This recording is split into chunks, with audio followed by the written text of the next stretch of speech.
বৈঠকে আলোচনার জন্য দুইটা বিষয় নির্ধারিত ছিল। প্রথম বিষয় সাংবিধানিক ও সংবিধিবদ্ধ প্রতিষ্ঠানের নিয়োগ কমিটি, দ্বিতীয় বিষয় দ্বিকক্ষ বিশিষ্ট পার্লামেন্ট, তার মধ্যে নিম্নকক্ষ আছে। এই দুইটা বিষয়ে প্রথম ভাগের আলোচনায় সাংবিধানিক ও সংবিধিবদ্ধ প্রতিষ্ঠানের নিয়োগ কমিটি, যেটা গত আগের দিনের আলোচনাতেও ছিল, এর আগেও ছিল, এনসিসি নামে ছিল, তারপরে সাংবিধানিক ও সংবিধিবদ্ধ প্রতিষ্ঠানের নিয়োগ কমিটি এই নামে ছিল তারপরের দিন, আজকেও একইভাবে এসছে। এইখানে সংস্কার কমিশনের, জাতীয় ঐক্য কমিশনের পক্ষ থেকে কয়েকটি বিষয়ে সংযোজন সংশোধন করে আজকে উপস্থাপন করা হয়েছে। কিন্তু এই বিষয়ে আমাদের বক্তব্য আগের মতোই। আমরা সাংবিধানিক বিভিন্ন সংস্থা, কমিশন এবং সংবিধিবদ্ধ সংস্থা কয়েকটি এর নিয়োগ সংক্রান্ত বিষয়ে আমাদের মতামত আগে যেভাবে ছিল এখনো আছে। আমরা চাই সমস্ত সংস্থাগুলোর স্ব আইন যেগুলো আছে তার মধ্যে আমরা সংশোধনী আনি এবং সেই আইনগুলোতে সংস্কার করে আরও স্বচ্ছতা, জবাবদিহিতা আমরা নিশ্চয়তা বিধান করি এবং সেই গঠন প্রক্রিয়াটা আরও শক্তিশালী করি। তার মধ্য দিয়ে সাংবিধানিক প্রতিষ্ঠানগুলো আমরা আরও জন আকাঙ্ক্ষার সাথে মিলিয়ে ভবিষ্যতে আমরা সেই প্রতিষ্ঠানগুলোকে নির্মাণ করতে পারব।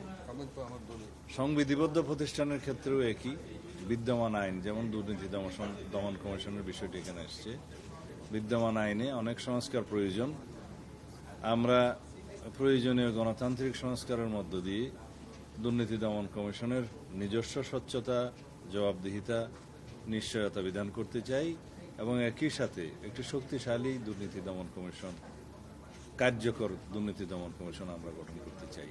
এই কথাগুলো আমরা বলেছি এবং আরও অন্যান্য কমিশন এবং আইনের দ্বারা নির্ধারিত আরও যদি সংস্থা থাকে, সকল বিষয়েই ঐক্যমতের ভিত্তিতে আমরা আইন প্রণয়নের মধ্য দিয়ে সেই নিয়োগ বিধিটা স্ব আইনে রাখতে চাই। কারণ আমরা রাষ্ট্রের মধ্যে ভারসাম্য প্রতিষ্ঠার জন্য নির্বাহী বিভাগ, বিচার বিভাগ এবং বিচার বিভাগ এবং আইনসভা, নির্বাহী বিভাগ, বিচার বিভাগ এবং আইনসভা সবগুলোর একটা ভারসাম্যমূলক কর্মকাণ্ড বা ভারসাম্যমূলক একটা রাষ্ট্র ব্যবস্থা প্রতিষ্ঠা করতে চাই এবং সকল বিভাগের যার যার আওতাধীন স্বাধীনভাবে আইন কর্মকাণ্ড যাতে পরিচালনা করতে পারে সেই ব্যবস্থাটা আমরা প্রতিষ্ঠা করতে চাই। এই বিষয়ে এখানে আমার বক্তব্য শেষ। আর দ্বিকক্ষ বিশিষ্ট পার্লামেন্টের ক্ষেত্রে আমাদের দলীয় প্রস্তাব, যেটা আমাদের 31 দফাতে ছিল, সেই প্রস্তাবে আমরা আবার দিয়েছি যে আমরা দ্বিকক্ষ বিশিষ্ট পার্লামেন্টের উচ্চ কক্ষে 100 সদস্য বিশিষ্ট আমরা উচ্চ কক্ষ প্রতিষ্ঠা করতে চাই এবং সেই 100 সদস্য পার্লামেন্টের নিম্নকক্ষে অর্থাৎ জাতীয় সংসদে প্রাপ্ত আসনের ভিত্তিতে সেটা নির্বাচিত হবে এবং তার পাওয়ার ফাংশনের মধ্যে আমরা যে সমস্ত বিষয় এখানে আলোচনা হয়েছে সেটা একটু পরে বলবো। তার আগে গঠন প্রক্রিয়ার মধ্যে আমরা এখনো একমত হতে পারিনি, কারণ এখানে বিভিন্ন রকম প্রস্তাব এসছে। পপুলার ভোটের সংখ্যানুপাতে নেয়ার প্রস্তাব এসছে, ওর মধ্যে 50% পপুলার ভোটে আর 50% নির্ধারিত বিভিন্ন ক্যাটাগরির, যেমন এখানে রাষ্ট্রবিজ্ঞানী, সমাজবিজ্ঞানী, মানবাধিকার কর্মী, নারী এবং সমাজের পিছিয়ে পড়া অংশ থেকে বিভিন্ন শ্রেণী, বিভিন্ন পেশার মানুষের মধ্য থেকে নেয়ার বিষয়েও একটা আলোচনা এসছে। তো এগুলো এখনো পর্যন্ত আলোচনা নিষ্পত্তি হয়নি। তো সুতরাং এখানেই সেটা নিষ্পন্ন রয়ে গেল। আমরা দ্বিকক্ষ বিশিষ্ট পার্লামেন্ট প্রতিষ্ঠার জন্য একমত, 100 সদস্য বিশিষ্ট পার্লামেন্ট সেই উচ্চকক্ষ প্রতিষ্ঠা হোক সেই বিষয়ে একমত।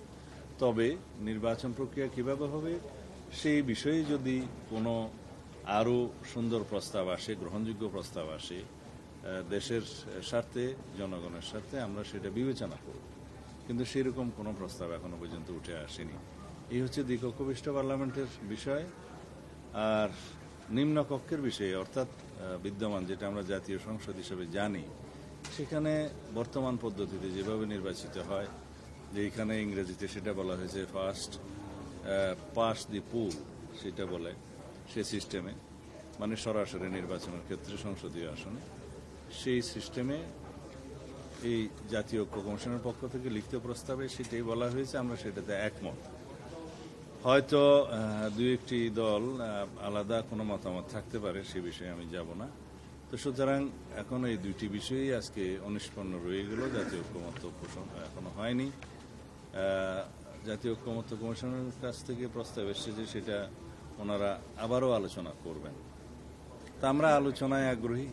এখন এইভাবে আর কতদিন আলোচনা করলে সেটা নিষ্পত্তি হবে অবশ্য জানি না। ধন্যবাদ। আজকে জাতীয় ঐক্যমত্য কমিশনের পক্ষ থেকে একটু হতাশায় প্রকাশ করা হয়েছে সকালে যে রাজনৈতিক দলগুলো ঐক্যমতে আসতে পারছে না, এবং এর কারণে তারা যে জুলাই সনদ দিতে চাচ্ছিল বা জাতীয় সনদ যেটা বলছে সেটাও তারা দিতে পারছে না নির্ধারিত সময়ে।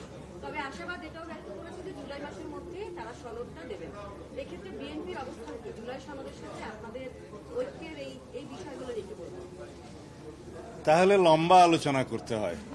এই পর্যন্ত জুলাই সনদ বলি বা জাতীয় সনদ বলি, এই বিষয়ে স্বাক্ষরিত হওয়ার জন্য সবচেয়ে বেশি আন্তরিকতা আমরা প্রদর্শন করেছি।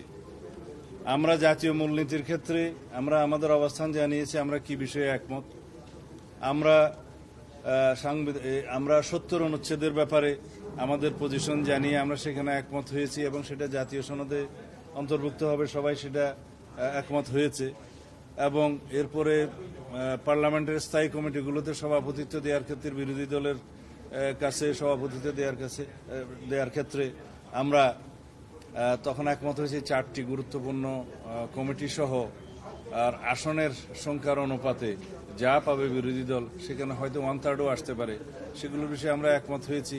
আমরা প্রধানমন্ত্রীর মেয়াদের ক্ষেত্রে যেটা জীবদ্দশায় বা সারা জীবনে কোনো ব্যক্তি 10 বছরের বেশি প্রধানমন্ত্রী আসনে বহাল থাকবেন না, সে বিষয়ে আমরা একমত হয়েছি। তবে ওখানে আমাদের একটা শর্ত ছিল যে এনসিসির মতো বা সাংবিধানিক নিয়োগ কমিটির মতো কোনো বিষয় এখানে আমরা থাকলে হয়তো আমরা সেই বিবেচনাটা আমাদের আগের প্রস্তাব অনুসারে যেতে হবে আমাদেরকে, সেই বিষয়ে আমরা একমত হয়েছি। রাষ্ট্রপতির নির্বাচন ক্ষেত্রে আমরা গোপন ব্যালটের মাধ্যমে স্বাধীনভাবে এমপিরা ভোট দিতে পারবে, সেই বিষয়ে একমত হয়েছি। তো ঐক্যমত্য তো পোষণ হচ্ছে। এখন যদি জাতীয় ঐক্যমত্য কমিশনের সকল প্রস্তাবে যদি আমাদেরকে 100% একমত হতে বলে, তাহলে আলোচনার জন্য ডাকা হলো কেন? জাতীয় ঐক্যমত্য পোষণ হলে যে সমস্ত বিষয়গুলোতে দলসমূহ একমত হবে, সেই বিষয়গুলো একত্রিত করে জুলাই সনদ বা জাতীয় সনদ স্বাক্ষরিত হওয়ার কথা। তা এখন এখানে যদি আমাদেরকে বাধ্য করা হয় যে এই সমস্ত বিষয়ে একমত হতেই হবে, সেটা তো সঠিক হলো না। আমি হতাশ নই, আমরা হতাশা কখনোই ব্যক্ত করি না, আমরা আশাবাদ ব্যক্ত করি। আমরা এই প্রস্তাব দেব যে সমস্ত বিষয়ে দলসমূহ এবং সবাই মিলে ঐক্যমত্য পোষণ হবে, সেগুলো জুলাই সনদ হিসেবে স্বাক্ষরিত হবে। আর বিষয় যেগুলো এখনো আলোচনাধীন আছে, এই বিষয়ে আমি কোনো আলোচনার টেবিলে যেহেতু আছে, এই বিষয়ে আমি কংক্রিট কোনো সিদ্ধান্তমূলক কোনো কথা আমার দলের পক্ষ থেকে দেব না। যদি নতুন কোনো প্রস্তাব আসে ওই বিষয়গুলোতে গ্রহণযোগ্য, যেটা জাতির জন্য কল্যাণ হবে, সেটা অবশ্যই আমরা দলে আলোচনা করে পরে আবার জানাবো। এই হচ্ছে আমাদের বক্তব্য।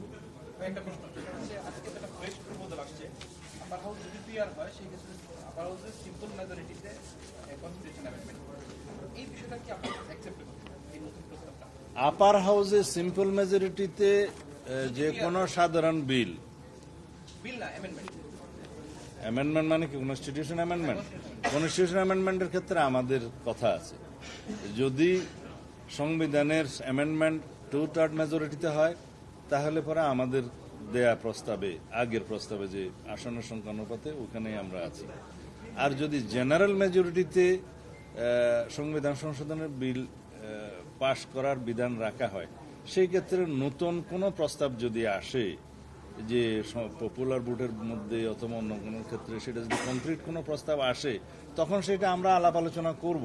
এখন তো সেই বিষয়টা প্রস্তাব আসেনি।